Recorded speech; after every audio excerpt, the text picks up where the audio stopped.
Hi everyone, in front of me I've got the DOOGEE S40 and let me share with you how to turn off running apps on this device. So first of all we have to enter the recents, and actually depending on what kind of navigation type you've got set, the whole process will be different.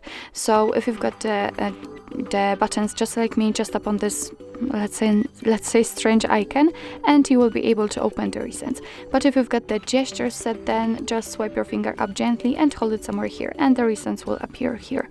So let me enter the recents using this strange button, and as you can see here we've got the full list of all previously opened apps.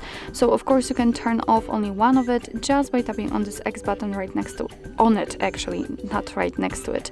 Of course you can close it also just by swiping it to the right or to the left, but if you've got a lot of apps opened, then you can simply tap on clear all and your device will automatically remove all of them.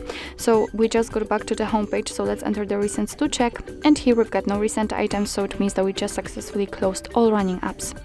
So actually this is it. This is how to turn off running apps in your DOOGEE S40.